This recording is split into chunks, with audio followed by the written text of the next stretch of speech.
महात्मा बसवण्णांनी आणि सकल शरणांनी जो धर्मग्रंथ दिला, जो विचार दिला, त्याच्यामध्ये मांडलेला विचार काय होता, हा आज काळाच्याही पुढे घेऊन जाणारा विचार आहे. हे आपण जाणून घेऊया. त्याच्यामध्ये सर्वात प्रथम या शरणांनी स्त्री पुरुष भेदाला, त्या भेदासोबत आपल्याला टॅकल करण्यासाठी, त्या भेदाला नाकारण्यासाठी त्यांनी कोणता मूलमंत्र दिला असेल, तर स्त्री समानतेचा पहिला मंत्र देताना त्यांनी मांडणी केली की आत्म्याला लिंगभेद नाही. म्हणजे काय, तर तुमचा माझा जो देह आहे, या देहामध्ये असणारी जी चेतना आहे, जे ज्ञान आहे, त्याला लिंगभेद नाही. तो कोणताही पुरुष नाही, स्त्री नाही, नपुंसक नाही. हे मानताना शारीरिक फरक जो आहे स्त्री आणि पुरुषांमधील, जो निसर्गदत्त भेद आहे, या भेदाला देखील त्यांनी गौण मांडलेला आहे.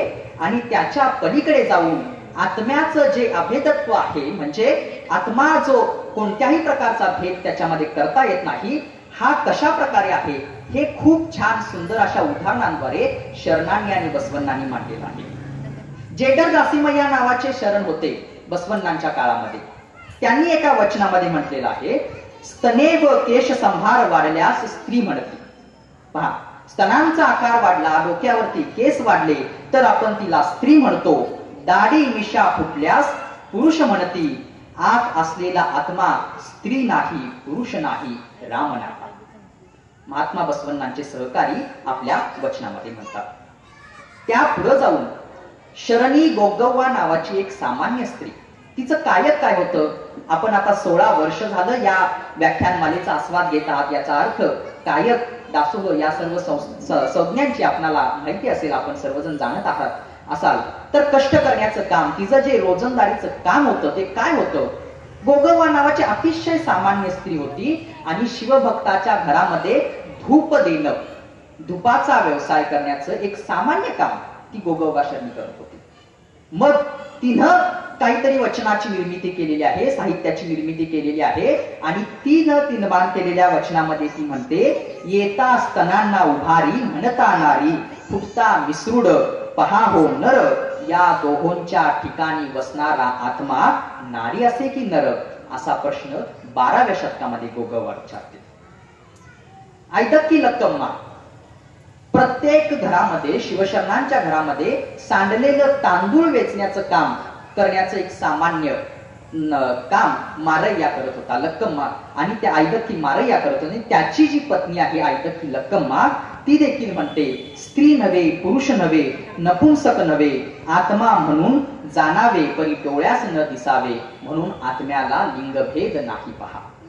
आणि या मांडणीमुळं स्त्रीला, तू बाबा तुझं शरीर वेगळं आहे, पुरुषांपेक्षा वेगळं आहे, त्यामुळे तू क्षुद्र आहेस, त्यामुळे तू कमी दर्जाची आहेस, अशी मांडणी करणारा जो इथला व्यवस्था होती, जो इथला धर्म होता, त्याला पूर्णतः निरुत्तर या शरणांनी केलेला आहे की आत्म्याला लिंगभेदच नाही आहे. तो स्त्री नसतो, पुरुष नसतो, तो नपुंसक नसतो, तो केवळ आणि केवळ आत्मा असतो. त्याला कोणताही लिंगभेद नाही, लिंगरहित आहे. आणि म्हणून जेवढाच पुरुषांना अधिकार आहे तेवढाच स्त्रियांना देखील अधिकार आहे.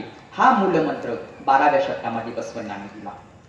त्यानंतर आणखीन पुढे त्यांनी काय सांगितलं, स्त्री ही माया नव्हे. आजपर्यंतच्या एकूण आध्यात्मिक मांडणीमध्ये आपणा सर्वांना अजून सुद्धा लक्षात येतं की स्त्रीला परमार्थ मार्गातील धोंड असं संबोधलं जातं. म्हणजे काय की बाबा, आपण सर्वांनी पाहिलं असतील, अनेक पुराण कथा ऐकल्या असतील की कोणतरी तपश्चर्याला बसतं, कोणतरी अप्सरा येतात, त्या ठिकाणी नाचू लागतात, त्याची तपश्चर्या भंग होते आणि तो त्यातून परमार्थातून परावृत्त होतो. परंतु बसवण्णा या सर्व उदाहरणांना, या सर्व पुराणातल्या भाकरकथांनाच दाखले देत आपणा समोर काही प्रश्न ठेवतात.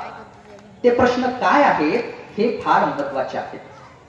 स्त्री ही माया नव्हे असं सांगताना आपल्या मार्गामध्ये आपण सर्वजण पाहतो की परमार्थाचं जेव्हा आपण लक्ष वेधतो किंवा आपणाला आपला स्वार्थ झाल्यानंतर, आपलं ऐहिक जीवन सुखी झाल्यानंतर आपण सर्वजण परमार्थाच्या नादी लागतो असं आपण सर्वजण समजतो.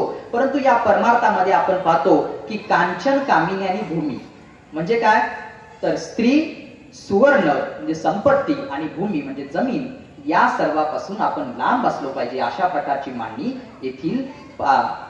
येथील अध्यात्मवादी मंडळींनी केलेली आहे. परंतु या मांडणीला उत्तर देताना किंवा या मांडणीचा विचार करताना अल्लम प्रभुदेव आपणाला एक प्रश्न विचारतात.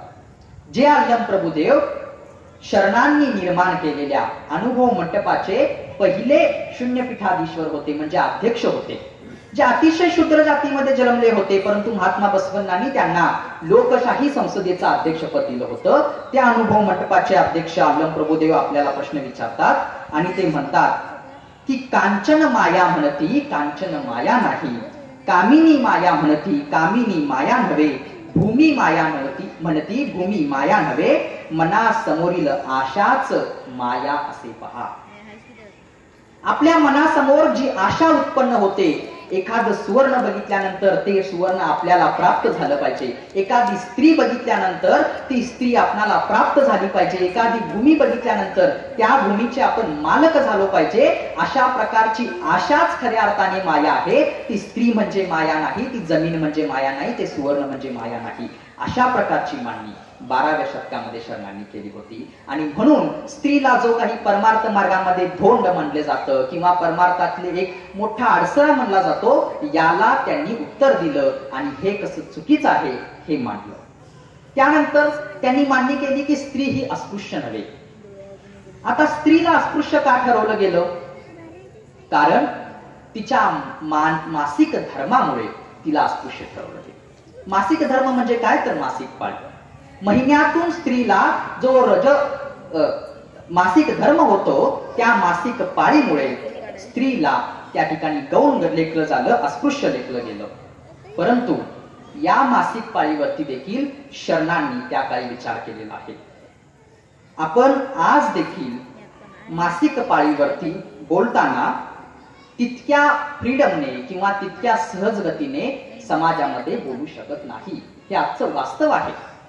परंतु शरणांनी 12व्या शतकामध्ये आपला जो धर्मग्रंथ निर्माण केलेला आहे, वचन साहित्य, त्या वचन साहित्यामध्येच या प्रत्येक विषयाचं विवेचन आणि या प्रत्येक विषयाविषयीची मांडणी त्यांनी केलेली आहे आणि ती अतिशय विद्रोही मांडणी आहे. चन्न बसवण्णा जे महात्मा बसवण्णांचे भाचे होते, ते चन्न बसवण्णा शटस्थल चक्रवर्ती होते, ज्यांनी लिंगायत धर्माचं एक स्वतंत्र असं तत्वज्ञान निर्माण केलं. ते चन्न बसवण्णा जे संन्यासी होते, परंतु त्यांनी एक वचन लिहिलेलं आहे, त्याच्यामध्ये म्हणतात, पहा किती आजही आपणाला विद्रोह करायला लावणार किंवा विद्रोहाचा विचार सांगणारं हे वचन आहे. त्याच्यामध्ये ते म्हणतात, स्त्री विटाळशी झाली तरी तिने लिंग हस्ते केलेला स्वयंपाक केवळ शुद्धच नव्हे तर तो अति पवित्र पाक आहे असे समजा हो. तो नाकारल्यास तो शिवद्रोह समजा हो. कुडल चन्न संगम देवा. म्हणजे मासिक पाळीमुळे आपण ऐकलं असाल, वाचला असाल की महिन्यातील 4 दिवस ते 4 दिवस एका महिलेला तिच्या घरापासून बाजूला ठेवलं जातं, संसारापासून बाजूला ठेवलं जातं आणि तिला समाजामध्ये सहभागी होण्याचा, समाजामध्ये त्या ठिकाणी वावरण्याचा अधिकार दिला जात नाही. परंतु त्याच वेळेला आपल्या पूर्वजांनी या लिंगायत धर्माच्या धर्मसंस्थापक असणाऱ्या सर्व शरणांनी सांगितलेलं आहे की तिने मासिक पाळीच्या दरम्यान देखील केलेला स्वयंपाक हा, कारण का तो का स्वयंपाक लिंग असते केलेला स्वयंपाक हा पवित्र आहे, कारण का ती स्वतः लिंग धारण केलेली आहे आणि इष्टलिंग नावाचं सूत्र महात्मा बसवण्णांनी आपणा सर्वांना जे दिलेलं आहे ते समतेचं सूत्र आहे आणि ते इष्टलिंग धारण करतो तो समान आहे, तो पवित्र आहे, तो शुद्ध आहे. त्यामुळे अशा प्रकारे मासिक पाळीमध्ये देखील महिलेनं केलेला स्वयंपाक हा प्रसादच आहे आणि तो स्वीकारला पाहिजे. अशा प्रकारचं तत्वज्ञान हे चन्न बसवण्णा सांगतात, तुम्ही मी सांगत नाही. पण आज अशी परिस्थिती आहे का आपल्याकडे? कोणतंही चांगलं कार्य घेताना घरामध्ये आपण आपल्या आईची, आपल्या बहिणीची मासिक पाळी त्याच्यामध्ये आड येते का, अशा प्रकारचा विचार करत असतो. पण या वेळेला बसवण्णांनी आणि सकल शरणांनी 12व्या शतकात सांगितलेले विचार आपण जेव्हा ऐकतो, ते वाचतो, तेव्हा लक्षात येतं की ही जी मासिक पाळी आज स्त्रिया एकमेकांना किंवा परस्परांना सांगताना माझी अडचण आहे असं सांगत असतात, तेव्हा बसवण्णांचा विचार जर आम्ही आज पाळला तर निश्चितपणाने त्यांच्यासाठी ती अडचण ठरणार नाही, तर एका नवीन जीवोत्पत्तीचा एक उत्सव ठरणार आहे. कारण त्या बसवण्णांनीच एका वचनामध्ये म्हटलेलं आहे. ते काय म्हणतात? रजस्रवा विना पिंडोत्पत्तीस नसे आधार, शुक्र शोणिताचा एकच असे व्यवहार. त्यामुळे या मासिक धर्माच्या माध्यमातूनच नवीन जीवाची उत्पत्ती होते आणि माझी जन्म देखील या मासिक धर्मा माध्यमातूनच झालेला आहे. तर हा मासिक पाळी ही जी व्यवस्था आहे किंवा ही जी निसर्गदत्त देणगी आहे ही अपवित्र किंवा अशुद्ध अस्पृश्य कशी काय असू शकते, असा प्रश्न शरणांनी आपणाला विचारलेला आहे. आणि त्यामुळे स्त्री ही अस्पृश्य नाही, स्त्री ही माया नाही, परमार्थ मार्गातील धोंड नाही, अशा प्रकारचा विचार 12व्या शतकामध्ये शरणांनी सांगितलेला आहे. इथेच एवढ्यावरतीच ते थांबत नाहीत, तर शरण सांगतात स्त्री ही प्रत्यक्ष देवता आहे, प्रत्यक्ष परशिव आहे. एका बाजूला आपण संतांचे विचार संतांना महनीय मानतो, निश्चितच सर्व संत पूजनीय असतात, परंतु तुलसीदासांसारखे काही संत आपणाला काही ठिकाणी लिहिलेलं त्यांचं आढळतं की ढोल गवार पशु शूद्र नारी यह सब ताडन के अधिकारी. असं म्हणून स्त्रियांना शूद्र कमी लेखण्याचं काम येथील काही संत मंडळी करत असतात. त्याच वेळेला महात्मा बसवण्णा आणि शरणांनी 12व्या शतकामध्ये या स्त्रियांना मुक्त करून त्यांना साक्षात पार्वतीचं, साक्षात देवाचं स्वरूप मानलं गेलेलं आहे. त्यासाठी सिद्धरामेश्वर एका वचनामध्ये म्हणतात, ते म्हणतात स्त्री ही स्त्री नव्हे, स्त्री ही राक्षसी नव्हे, स्त्री ही प्रत्यक्ष कपिलसिद्ध मल्लिकार्जुन आहे, म्हणून तिच्या ठाई मी नमो नमो करतो. प्रत्यक्ष कपिलसिद्ध मल्लिकार्जुन म्हणजे माझं जे इष्ट दैवत आहे ते साक्षात स्त्री आहे. हडपद अप्पण्णा नावाचे महात्मा बसवण्णांचे स्वीय सहाय्यक होते. हडपद अप्पण्णांचा कायक काय, तर केशकर्तनाचा कायक होता. तर या हडपद अप्पण्णा, नाभिक असणारे हडपद अप्पण्णा आणि त्यांची स्त्री लिंगम्मा, तिनं देखील एक वचन लिहिलेलं आहे. त्या वचनामध्ये ती म्हणते, कनिष्ठ कुळात जन्मले, उत्तम जनांत वाढले, सत्य शरणांचे चरण धरले, गुरुस मिळविले, लिंग प्राप्त केले, जंगमाचे दर्शन घेले, प्रसाद पादोदक स्वीकारले, अशा दर्शनाने माझ्या डोळ्यांसमोरील अंधार गेला, अंधार नाहीसा होताच मंगलकारक महाप्रकाशाने तरंगून सुखी झाले पहा अप्पन्न प्रिय चन्न बसवण्णा. आता हा अंधार नष्ट होऊन डोळ्यासमोर शिवप्रकाश निर्माण होणे म्हणजे काय, तर दिव्यत्वाची प्रचिती येणे आणि साक्षात देवत्वाच्या स्वरूपाला पोचणे. आणि एका सामान्य स्त्रीला महात्मा बसवण्णांनी अशी काही व्यवस्था निर्माण केली होती जिथं तिला दिव्यत्वाची प्रचिती येते आणि ती साक्षात स्वतःला देवाचं स्वरूप मानू लागते. देवाचं स्वरूप, आपण देवाचा अंश आपल्यामध्ये असल्याचा साक्षात्कार तिला होतो. अशी व्यवस्था महात्मा बसवण्णांनी त्यावेळेला निर्माण केली होती. स्त्री ही देवता आहे, स्त्री ही पार्वती समान आहे अशी मांडणी करताना आज देखील आपण पाहतो की जनसामान्यामध्ये वावरताना, समाजामध्ये वावरत असताना पुरुषी अहंकाराच्या ज्या नजरा आहेत त्या स्त्री देहावरती आपणाला ठेवलेल्या पाहतात. काक दृष्टीने ते स्त्रियांकडे पाहत असताना आपणाला दिसून येतं. परंतु या सर्वाला छेद देण्यासाठी महात्मा बसवण्णांनी अतिशय सौम्य शब्दामध्ये सुरुवातीला सांगण्याचा प्रयत्न केला आणि नंतर नंतर ती भाषा अतिशय कठोर होत गेली. काय सांगितलं? शरणांनी अगदी सुरुवातीच्या टप्प्यामध्ये त्यांना सांगितलं की आग्रह धरावा शरणांनी परधन नाकारण्याचा, आग्रह धरावा शरणांनी परस्त्री नाकारण्याचा. म्हणजे स्वतःची स्त्री सोडून अन्य कोणत्याही स्त्रीच्या मागे आपण धावू नये, तिचा नाकार ती स्वीकारू नये, अशा प्रकारचा आग्रह निग्रह करावा, अशा प्रकारचा सामंजस्याच्या स्वरूपामधील मांडणी सुरुवातीच्या काळामध्ये शरण करतात. परंतु पुढच्या टप्प्यामध्ये येऊन परस्त्रीला ते माते समान लेखण्यास सांगतात. त्यावेळेला बसवण्णा एका वचनामध्ये म्हणतात, फार महत्वाचं वचन आहे, ते म्हणतात, दूध प्यालेली भावना विसरून कवटाळल्यास शिर उडवी आमचा कूडल संगम दे. पहा, ज्या मातेच्या स्तनामधून आपलं बालपणामध्ये पोषण झालेलं आहे, ती दूध पिण्याची भावना जर आपण विसरलो आणि तिच्याकडे एका कामुक नजरेनं पाहिलं तर शील उडवल्याशिवाय राहणार नाही आमचा कुडल संगमदेव, अशा प्रकारचा विचार महात्मा बसवांना 12व्या शतकामध्ये सांगतात. मग त्यावेळेला आज महात्मा बसवांच्या याच भूमीमध्ये महिलांवरील वाढलेले अत्याचार आपल्या डोळ्यासमोर येतात. त्या मणिपूरमधील विवस्त्र धिंड आपल्या डोळ्यासमोर येते आणि आपण कुठे चाललो आहोत असा प्रश्न मला आणि आपणाला पडतो. परस्त्रीला माते समान मानण्याचा हा उपदेश केला, परंतु तिथं तेवढ्यावरच ते थांबले नाही. कारण का? कारण अनेक वर्षांपासून या पुरुषांमध्ये असणारा जो एक पुरुषी अहंकार होता, त्या पुरुषी अहंकाराचं खंडन करण्यासाठी केवळ हा सामंजस्याचा स्वर किंवा निग्रहाचा स्वर काफी नव्हता. त्यामुळे शरणांनी पुढे जाऊन त्यांनी सांगितलेलं आहे. त्यामध्ये जेडर दासीमय्यांचंच मी परत एकदा वचन सांगतो. ते म्हणतात, मांस खाती गव्हाचे पदार्थ असता, मांस खाती गव्हाचे पदार्थ असता, मद्य पिती दूध असता, स्वस्त्री असता, परस्त्रीसाठी तळमळती, मेलेले कुत्रे खाऊन हाडूक चगळणाऱ्यांस काय म्हणावे. ही भाषा बघा 12व्या शतकामध्ये जेडर दासीमयांनी वापरलेली आहे. आणि अक्कम्मा नावाची एक सामान्य स्त्री आहे, ती देखील म्हणते, शरणांसमोर पत्नीस आई म्हणून अपरोक्ष सती म्हणणाऱ्या निर्लज्ज जनास काय म्हणावे हे नास्तिनाता. अशा प्रकारचा प्रश्न, अशा प्रकारचा विचार अक्कम्मा नावाची एक सामान्य स्त्री त्यावेळेला विचारते.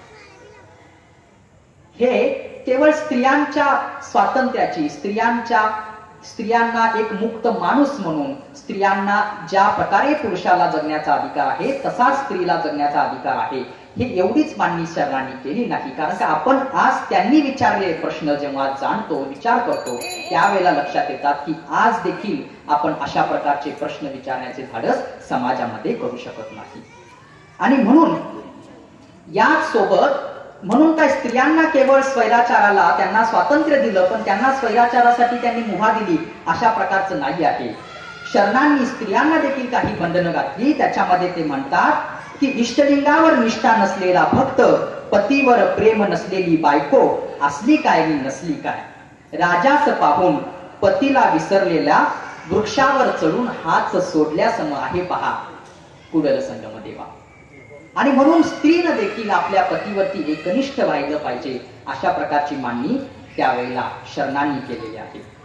आणि यासोबतच, या सर्व मांडणी सोबत स्त्रीला या बाह्य सौंदर्यापेक्षा, तिच्या बाह्य सौंदर्यावरून तिला निहाळण्यापेक्षा तिच्या आत्मगुणांना श्रेष्ठत्व मिळवून देण्यासाठी त्यांनी जी व्यवस्था निर्माण केली, त्या व्यवस्थेमध्ये आपण पाहिलं की ती राक्षसी नाही आहे, ती माया नाही आहे, ती अस्पृश्य नाही आहे, ती तर साक्षात परशिव आहे, पार्वती आहे, अशा प्रकारची मांडणी केली. परंतु एवढीच मांडणी करून ते थांबले नाही. कारण का? आपण स्त्रीला सर्व स्वातंत्र्य दिलं, स्त्रीला मुक्त केलं, परंतु दुसऱ्या बाजूला अशी एक व्यवस्था या ठिकाणी वावरत आहे, अशी एक व्यवस्था या ठिकाणी समाजामध्ये आहे, जी व्यवस्था सांगते की बाबा संन्यास श्रेष्ठ आहे, काय दाम्पत्य जीवन कनिष्ठ आहे आणि संन्यास श्रेष्ठ आहे, अशी सांगणारी एक व्यवस्था आहे. आणि या विचारामध्ये देखील स्त्रीचं दास्यत्व त्या ठिकाणी अवलंबून आहे. कारण का? अशा प्रकारची मांडणी येथील धर्मग्रंथांनी केली की तुम्हाला परमार्थ करायचा असेल, तुम्हाला जर आध्यात्मिक उन्नती करायची असेल तर तुम्हाला संन्यासी व्हावं लागेल.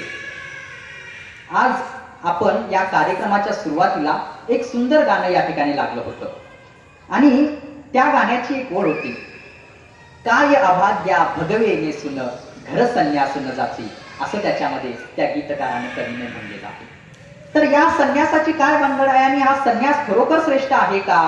आणि दाम्पत्य जीवन, आपलं पती पत्नीचं सहजीवन, सांसारिक जीवन हे कनिष्ठ आहे का, असा प्रश्न जेव्हा शरणांना पडला तेव्हा त्यावेळेला त्यांनी केलेली मांडणी, ही मांडणी देखील आपल्याला स्त्रीला एक मुक्त विचार देणारी आणि स्त्री पुरुषांना समान लेखणारी, उभयप्रधान संस्कृती निर्माण करणारी मांडणी वाटते. यामध्ये शरणांनी असं सांगितलेलं आहे की इंद्रिय निग्रह केल्यास दोष लागती, समोर येऊन पीडित पंचेंद्रियासती, तुम्हास धरून परस्त्रीकडे आकर्षित झाल्यास तुमच्या आचारास दूर उडल संगम देवा, असं जेव्हा म्हणतात त्याच वेळेला दुसऱ्या बाजूला बसवण्णा एका वचनामध्ये सांगतात की भक्ताचे मन जर एखाद्या स्त्रीमध्ये गुंतल्यास विवाह करून मोकळे व्हावे, असा संदेश बसवण्णा 12व्या शतकामध्ये देतात. म्हणजे विवाह धर्म किंवा दाम्पत्य जीवन हे कनिष्ठ आहे का असं अजिबात म्हटलेलं नाही. कारण का स्वतः बसवण्णांनी आपल्या आदर्श दाम्पत्य जीवनातून त्याचा आपणाला पाढा पडवलेला आहे की बाबा तुम्ही जगाची उन्नती करू शकता, स्वतःची उन्नती करू शकता, त्यासाठी घरदार सोडायची आवश्यकता नाही. या ठिकाणी फार महत्वाची गंमत आहे. म्हणजे अल्लम प्रभुदेव जे स्वतः संन्यासी आहेत, परंतु संन्यासी असणारे अल्लम प्रभुदेव आपणाला दाम्पत्य जीवनाचं सहजीवनाचं महत्व वचनांतून सांगतात. आपणाकडे पाहतो की संन्यास असणारे संन्यासाचं स्तोम माजवितात आणि संन्यास केला पाहिजे, गृहस्थाश्रम सोडलं पाहिजे, अशा प्रकारचं सांगताना आजही असे सांगणारे लोक आहेत. परंतु अल्लम प्रभुदेव त्यावेळेला आपणाला म्हणतात की सती पतीने एक होऊन केलेली भक्तीच शिवाला प्रिय असते आणि एक होऊन केलेली भक्तीच सती आणि पतीने एकत्रित केलेली भक्तीच शिवाला अर्पित होते, असा संदेश आपणाला अल्लम प्रभुदेव देत असतात. आणि अशा सर्व शरणांना केदार गुरु नावाचे एक शरण आहेत, ते एक प्रश्न विचारतात. त्यांचा प्रश्न फार महत्वाचा आहे. हा प्रश्न आज देखील संन्यासाचा स्तोम माजविणाऱ्या ज्या काही संन्यासांना पडलास त्यांना जर आपण विचारला तर ते देखील निरुत्तरित होणार, याची कोणतीही तीळ मात्र शंका तुमच्या माझ्या मनामध्ये निर्माण होणार नाही. केदार गुरूंनी 12व्या शतकामध्ये एक प्रश्न विचारलेला आहे. ते म्हणतात सत्य जाणल्यानंतर संसार सोडायला हवा का? सत्य काय आहे, परमार्थ कशासाठी म्हणतो आपण? असं म्हणतो की मी कोण आहे याची जाणीव करून घेण्यासाठी आपण अध्यात्माकडे वळलं पाहिजे. मग हे जे सत्य आहे हे सत्य जाणल्यानंतर संसार सोडायला हवा का? सत्य अंगीकारल्यानंतर नारी त्यागल्यास, आपल्याला सत्याचा अंगीकार झाल्यानंतर नारीचा त्याग केल्यास अघोर नरकात ढकलतो पहा केदार गुरुदेव. म्हणजे सत्य जाणलं, तुम्ही एकदा परमात्म्याची प्राप्ती झाली, त्यानंतर नारीचा जर तुम्ही त्याग केला, संसाराचा जर त्याग केला तर तोच खरा नरक आहे, असं या शरणांनी आपल्याला सांगितलेलं आहे. परंतु आज केवळ धार्मिक क्षेत्रामध्येच या संन्यासांना फार महत्व आहे असं काय नाही, तर सामाजिक क्षेत्रामध्ये देखील संन्यासाचं स्तोम वाढत आहे. राजकीय क्षेत्रामध्ये देखील तुम्ही संन्यासी असाल तर लोकांना फार महत्वाचं वाटतं आणि ते तुमचा उदो करत असतात. या काळामध्ये बसवण्णांनी दाम्पत्य जीवनाचं सांगितलेलं हे जे महत्व आहे हे तुम्ही आम्ही समजून घेतलं पाहिजे आणि याच्या माध्यमातून स्त्री मुक्तीसाठीचं त्यांचं जे कार्य आहे हे समजून घेतलं पाहिजे. तर ही जी मूलगामी मांडणी आहे, कारण आज देखील या मांडणीला तोड नाही, आज देखील ही मांडणीला जवाब नाही, अशा प्रकारची ही मांडणी आहे. आणि ही मूलगामी मांडणी बसवण्णांनी केल्याचं फलित काय असेल तर 12व्या शतकामध्ये त्यांनी निर्माण केलेल्या अनुभव मंडपामध्ये जे 770 शरणगण होते, त्या 770 शरणगणांमध्ये 70 या शरणी होत्या आणि या शरणींपैकी 34 स्त्रिया वचनकार होत्या. त्यांनी जीवनाचं तत्वज्ञान आपल्या भाषेमध्ये, कन्नड भाषेमध्ये सांगितलेलं आहे. आणि हे फलित जर कशात असेल तर शरणांनी या सर्व मांडलेल्या मांडणीचं किंवा त्यांनी एक नवीन जो समाज निर्माण केला होता त्याच्या माध्यमातून हे आलेलं आहे. आणि या सर्व कार्याचं जे काही आपण शेंडफळ म्हणतो किंवा एक चांगलं रसाळ मधुर फळ जर कोणतं असेल आणि एक चंद्रमा जर या तारांगणातील कोणता असेल तर ती निश्चितपणाने अक्क महादेवी आहे. कारण का, अक्क महादेवी नावातच पहा ना, सर्व शरणांमध्ये वयाने अतिशय लहान असणारी स्त्री, परंतु तिला अक्का म्हणून सर्वात मोठा मान देण्याचं काम या सर्व शरणांनी केलेलं आहे. असं का केलं गेलं असेल? एक सामान्य स्त्री ज्या वेळेला एक वचन लिहिते त्यावेळेला ते वचन महात्मा बसवण्णांनीच नव्हे, अल्लम प्रभू देवांनी देखील सांगितलेल्या वचनापेक्षा महत्वाचं आहे असं शरणच सांगतात. चन्न बसवण्णा बसवण्णांचे भाचे एका वचनामध्ये म्हणतात, पहा, आद्य शरणांच्या 60 वचनांना बसवण्णांची 20 वचने, बसवण्णांच्या 20 वचनांना प्रभुदेवांची 10 वचने, प्रभुदेवांच्या 10 वचनांना अजगन्नांची 5 वचने, अजगन्नांच्या 5 वचनांना कूडलचन्न संगयातील अक्क महादेवीचे एकच वचन सम होई पहा. अक्क महादेवीनं सांगितलेलं तत्वज्ञान इतकं महान होतं. हे तत्वज्ञान सांगण्याचा समाज तिला निर्माण करण्यासाठी महात्मा बसवण्णांनी जी भूमी निर्माण केली होती, जी व्यवस्था निर्माण केली होती, त्या व्यवस्थेमध्ये अक्क महादेवी जेव्हा तिचा चरित्र आपल्या सर्वांना माहिती आहे, त्याच्यामध्ये मी वेळ घालवत नाही, परंतु कौशिक राजा जेव्हा तिच्यावरती भाळतो आणि तिला आपली पत्नी करण्याचं ठरवितो, तेव्हा ती राजाला 3 अटी घालते. त्या अटी फार महत्वाच्या आहेत. त्याच्या माध्यमातून या अटी काय होत्या आणि या मागचं महात्मा अक्क महादेवीची भूमिका काय होती ही जाणून घेतलं तर निश्चितपणाने आपणाला बसवण्णांनी जी सांगितलेली स्त्री मुक्तीची भूमिका होती ही समजून घेईल. ती 3 अटी घालते.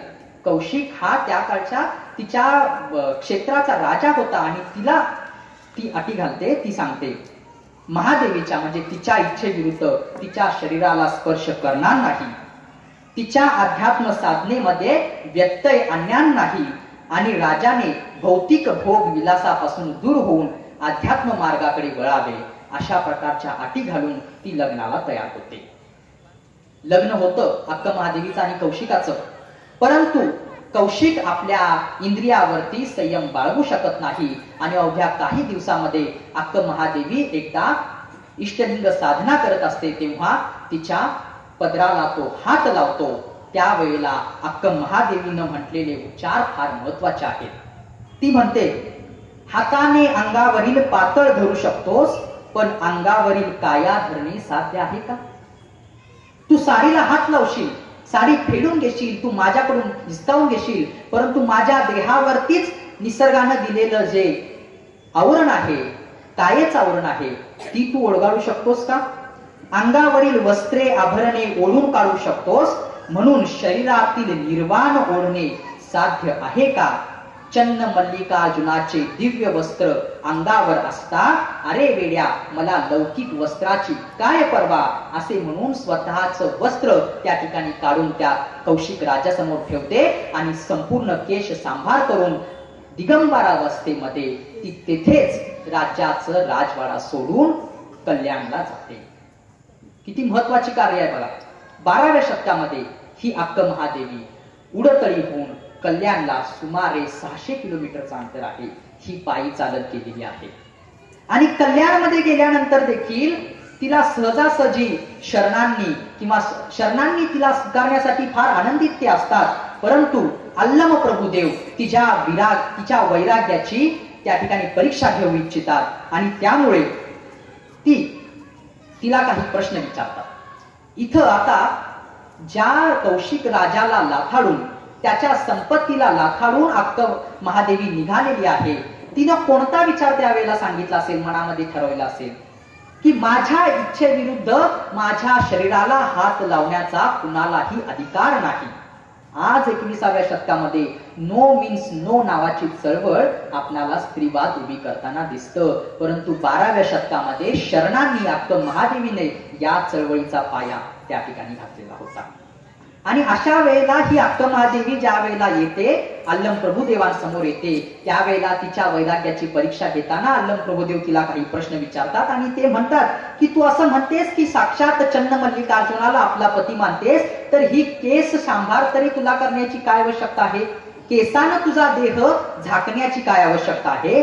त्यावेळेला अक्क महादेवी आपणाला उत्तर देते. ती म्हणते, सालीचा रंग न बदले फळ पिकल्या विना, सालीचा रंग न बदले फळ पिकल्या विना, बघुनी काम मुद्रा होतील तुम्हा वेदना, या भावे झाकले मम शरीर, बांधवानो छळू नका मज, चन्न मल्लिकार्जुन देवाच्या अधीन झाले. म्हणजे ती कौमार्य अवस्थेत आहे आणि त्यामुळे तिचं शरीर पाहिल्यानंतर तुमच्या मनामध्ये काममुद्रा जागृत होऊ नयेत यासाठी, तुमच्यासाठी म्हणून मी हे शरीर माझं केसानं झाकलेलं आहे, अशा प्रकारचं उत्तर जेव्हा ती देते, त्यावेळेला अक्क महादेवीच्या ज्ञानाचा प्रकाशाने अल्लम प्रभुदेव आणि त्या साक्षात जो काही अनुभव मंडप आहे, तो अनुभव मंडप त्या ठिकाणी विस्तेज पावतो आणि सर्व शरण अक्क महादेवीला आपली जननी म्हणून, आपली माता म्हणून तिच्या चरणी नतमस्तक होऊन नमो नमो म्हणतात. ही अक्क महादेवी आपणाला अनेका वचनामध्ये, म्हणजे तिचे अनेक वचनं आहेत, या वचनांमधून फार मोठं तत्वज्ञान तिनं सांगितलेलं आहे. सगळ्याच शरणींची वचनं आपल्याला फार मोलाचं मार्गदर्शन करतात. एका वचनामध्ये स्त्री पुरुष समतेविषयी ती म्हणते, पुरुषाच्या समोर माया स्त्री रूपी अभिमान होऊन सतावते, स्त्रीच्या समोर माया पुरुष रूपी अभिमान होऊन सतावते, लोकरूपी मायेला शरण चारित्र्य वेडाचार भासे, चन्न मल्लिकार्जुनाच्या कृपापात्रा शरणाला माया नाही, विस्मरण नाही, अभिमान नाही. ती काय सांगते की आपणाला स्त्रीला पुरुष हा माया वाटतो, पुरुषाला स्त्री हा माया वाटते, परंतु हे सर्व झूट आहे, अशा प्रकारची मांडणी ती करते. आणि ती मी कुठे कमी आहे का असं सांगत नाही. ती म्हणते जेव्हा लढाईची परिस्थिती येईल त्यावेळेला मी निर्या बांधून तयार आहे. म्हणजे आज आपण पाहतो की एखादी महत्वाची जबाबदारी, आपल्या कोणताही कार्यक्रम असू दे, कोणत्याही प्रकारची व्यवस्था आपल्याला करायची असू दे, आपण पाहतो की स्त्रियांना त्या ठिकाणी कमी जबाबदाऱ्या दिल्या जातात आणि एखादी महत्वाची जबाबदारी दिली असेल ती मात्र पुरुषाला दिली जाते. पण अक्क महादेवीनं त्या काळी काय म्हटलेलं आहे, ती म्हणते शूरपणाच्या गोष्टी केल्यास मी केव्हाचीच सज्ज वीर वेशात, सुगंध लेपून लावून टिळा भाळावर, शस्त्र परवजित रणी उतरल्यावर, बांधलेल्या निर्या सुटल्या तर तुमची आण पहा चन्न मल्लिकार्जुन राया. म्हणजे समोर कोणतीही परिस्थिती येऊ दे, ती निष्ठुरपणे, ती अगदी सामर्थ्यशाली परिस्थितीमध्ये ती हाताळण्यास मी तयार आहे, अशा प्रकारची अक्क महादेवी मांडणी करते.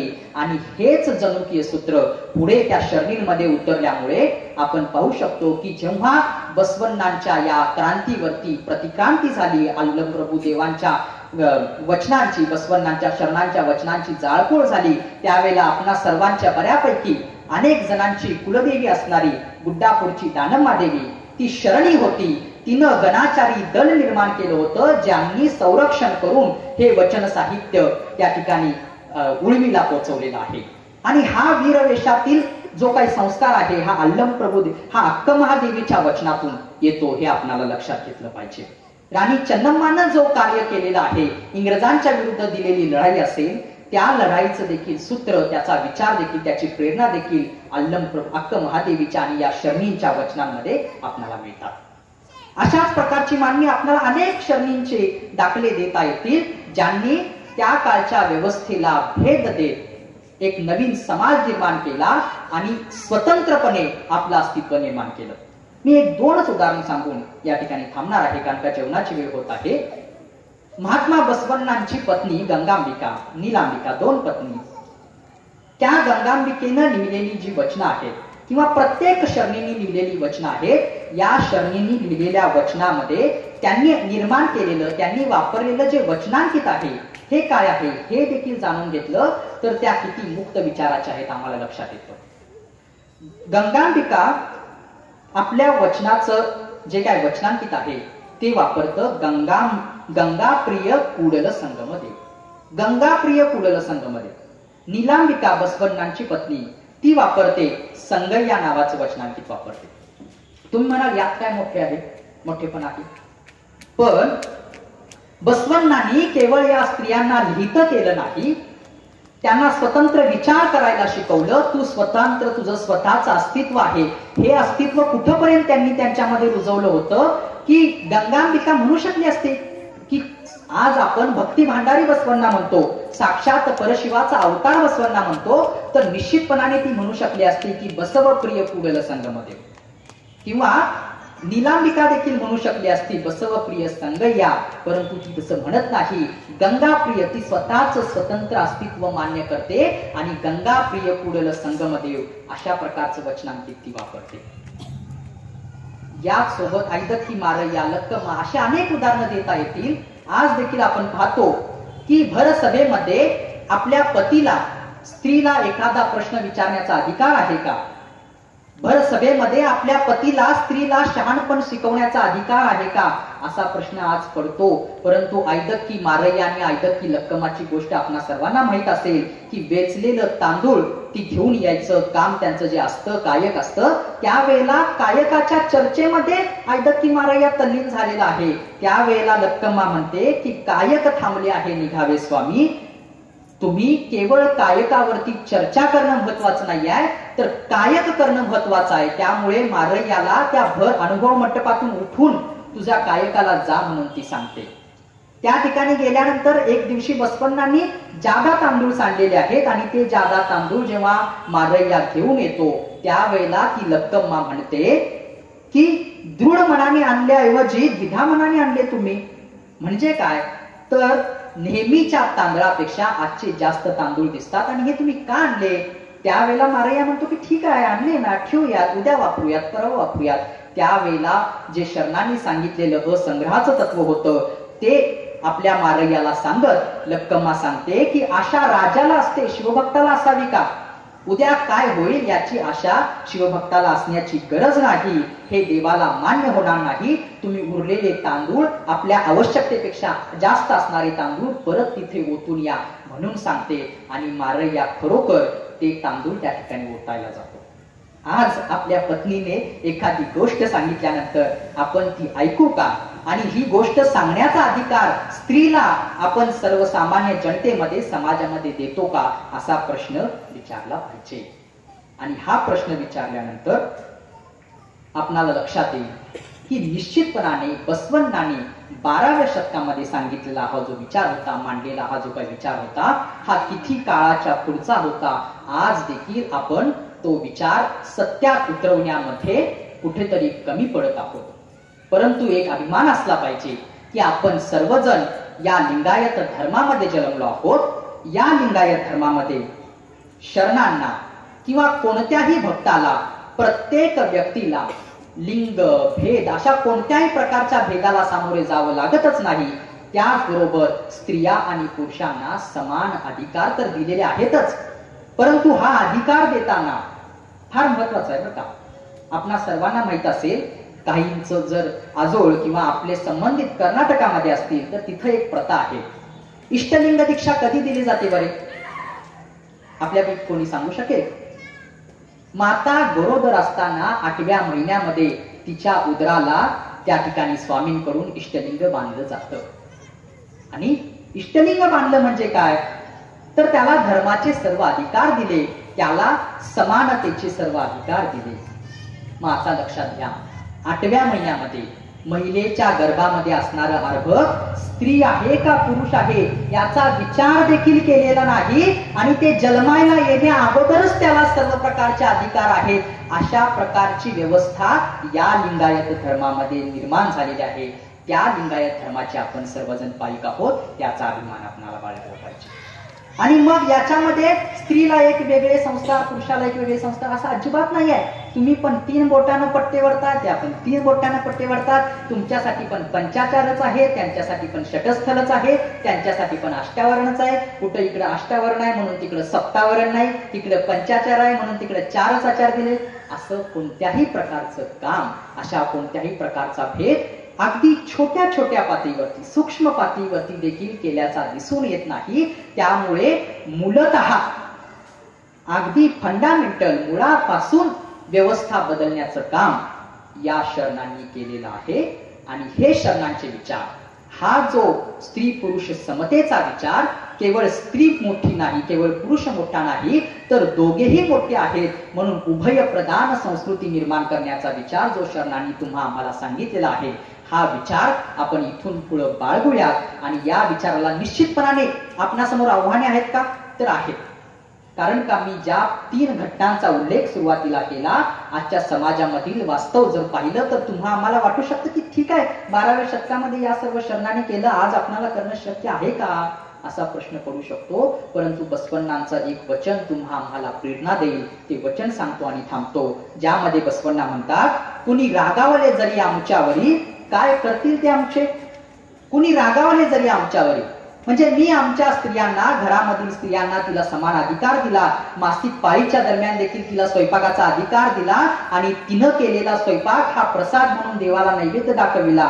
असं झाल्यानंतर आपल्या आजूबाजूचे रागावतील, आपल्या घरचे पाहुणे रागावतील असं म्हणण्याचं काही कारण नाही. शरणांनी सांगितलेलं आहे, बसवण्णांनी सांगितलेलं आहे, कुणी रागावले जरी आमुच्यावरी, काय करतील ते आमुचे, काय सारा गाव रुष्ट झाला तरी काय बिघडवतील ते आमुचे. नका देऊ पोर आमच्या पोराला, नका घालू कोर आमच्या पुत्र्याला, हत्तीवर आरूढ होऊन जाय, श्वान तयासी चावू शकेल काय, आमुच्या कुडल संघाचा आश्रय, आम्हास असता आम्हास कसली भीती. आणि हा कुडल संगम देवाचा आश्रय म्हणजेच सकल शरणांनी निर्माण केलेलं वचन साहित्य. हे वचन साहित्य जर तुमच्या माझ्या मस्तकामध्ये असेल तर तुम्हा आम्हाला कोणत्याही लोकलज्जेला, कोणत्याही लोकरीतीला बळी पडण्याचं काम नाही. तुम्ही आम्ही स्वतंत्र विचाराचे आहोत आणि ज्याप्रमाणे मला स्वतंत्र अधिकार आहे त्याचप्रमाणे स्त्रीला देखील स्वतंत्र अधिकार आहे असं मान्य करूया आणि निश्चितपणाने स्त्री आणि पुरुषांना समान संधी देण्याची ही जी चळवळ आहे ही पुढे वाढवूया. अशा प्रकारची विनंती आपणा सर्वांना करतो आणि मला इतक्या शांत चित्ताने ऐकून घेतला त्याबद्दल आपणा सर्वांचे आभार मानतो आणि थांबतो. शरणू शरणार्थी.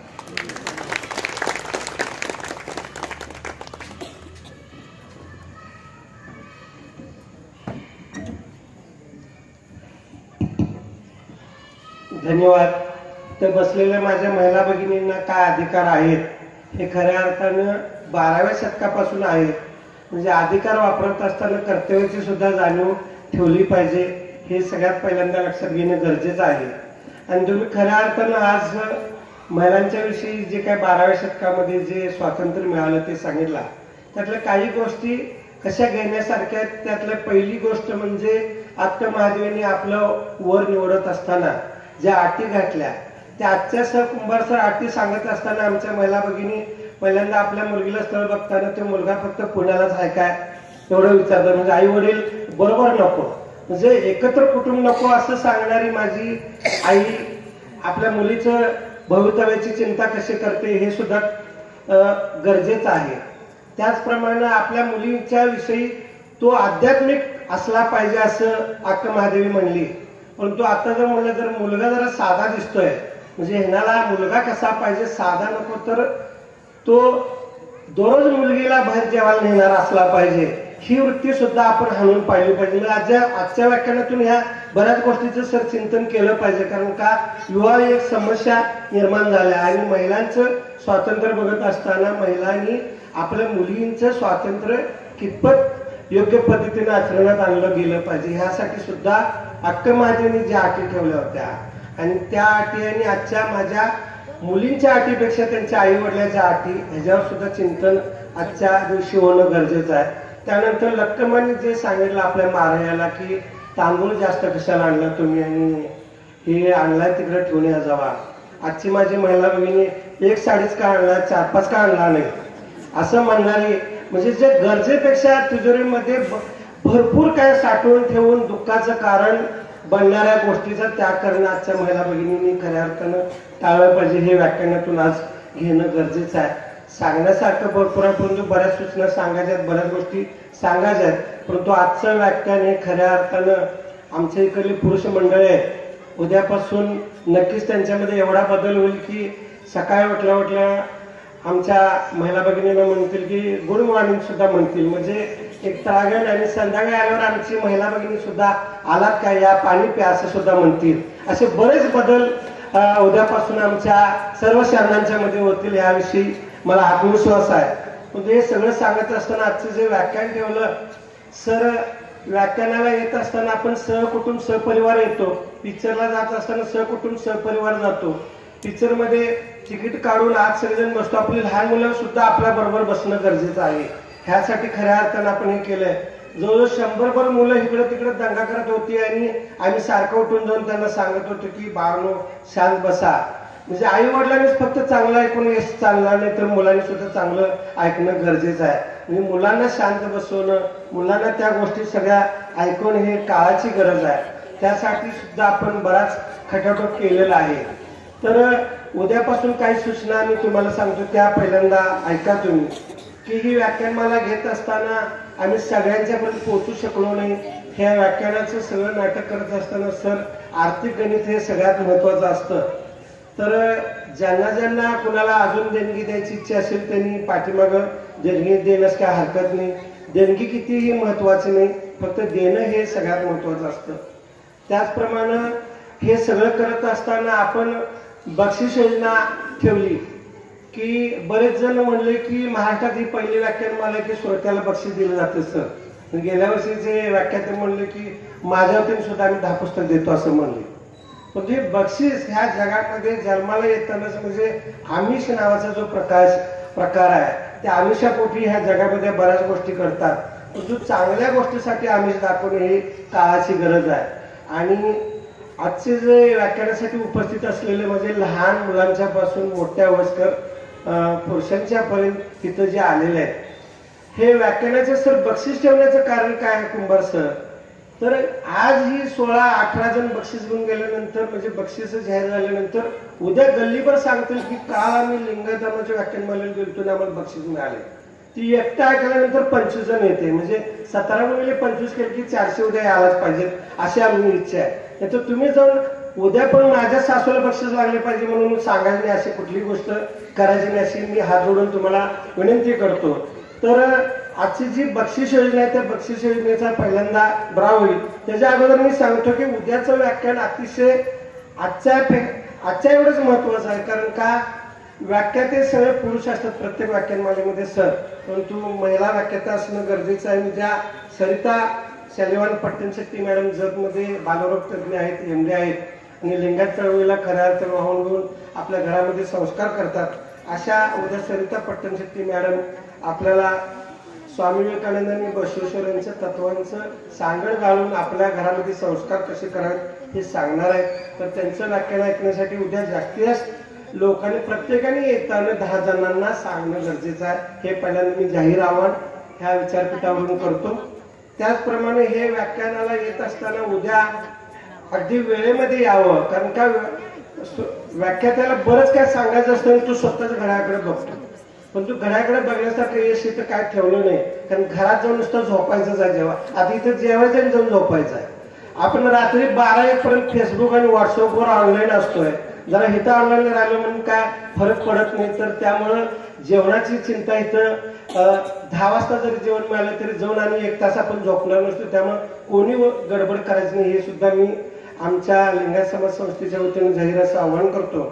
आणि जे बक्षीस योजना आम्ही जाहीर केली ते बक्षीस सर काय आहे, तर पहिल्यांदा आमच्या महिला भगिनी इथं सगळ्यात जास्त इकडं 25% आणि इकडं 75% दिसते. त्याचं कारण की महिलांच्या मध्ये जास्त जागृती होणं गरजेचं आहे. तर त्यासाठी आपण ज्या महिला इथं व्याख्यानाला उपस्थित आहेत त्यांच्यातून एक महिलांच्यासाठी साडी ही बक्षीस आहे. ज्या कॉलेज कुमारिका आमच्या व्याख्यान ऐकणं गरजेचं आहे, कारण का आमच्या कॉलेज युवतीने खऱ्या अर्थाने सर तत्व आचरणात आणण्यासाठी त्यांना ड्रेस मटेरियल सुद्धा बक्षीस आहे. त्याचप्रमाणे 5वी ते 10वीची मुलं आता तिकडे पलीकडे यश दंगा करत होती, परंतु उद्यापासून ती मुलं इथं असली तर त्यांचा लकी ड्रॉ आम्ही काढणारा 1 डझन वया द्यायच्या. 1 डझन वया किती रुपयाच्या त्या महत्वाचे नाही, परंतु ऐकल्यानंतर बक्षीस मिळणारा हे सगळ्यात महत्वाचं आहे. त्याचप्रमाणे 1ली ते 4थीच्या मुलांना एक इंग्रजी डिक्शनरी सुद्धा आपण देणार आहोत. हे सगळं करत असताना नंतर या सगळ्यामध्ये कॉमन एक बक्षीस काढलं जाणार आहे की 10 बक्षीस काढली जाणार आहे. त्याच्यामध्ये शिक्षण व्यवस्थेमध्ये मानवी मेंदूचा सर विकास कसा होतो त्यासाठी 10 पुस्तकं आहेत. ती 10 पुस्तकं 10 लोकांना दिली जाणार आहेत. आणि आंबेडकरांचा एक खंडाचं एक बक्षीस काढलं जाणार आहे. अशा ह्या लकी ड्रॉला आता सुरुवात होईल. आजचे जे लकी ड्रॉ काढले जातील त्याचं बक्षीस उद्याच्या व्याख्यानानंतर मिळणार आहे. कारण का आज घेतलं गेला तो गेलाच असं नाही, उद्या सुद्धा त्यानं आलं पाहिजे, ह्यासाठी हे सगळं नियोजन आहे. तर मी आमच्या कार्यकर्त्यांना विनंती करतो की ते लकी ड्रॉ काढण्यासाठी सर्व साहित्य ते पुढे घेऊन यावं.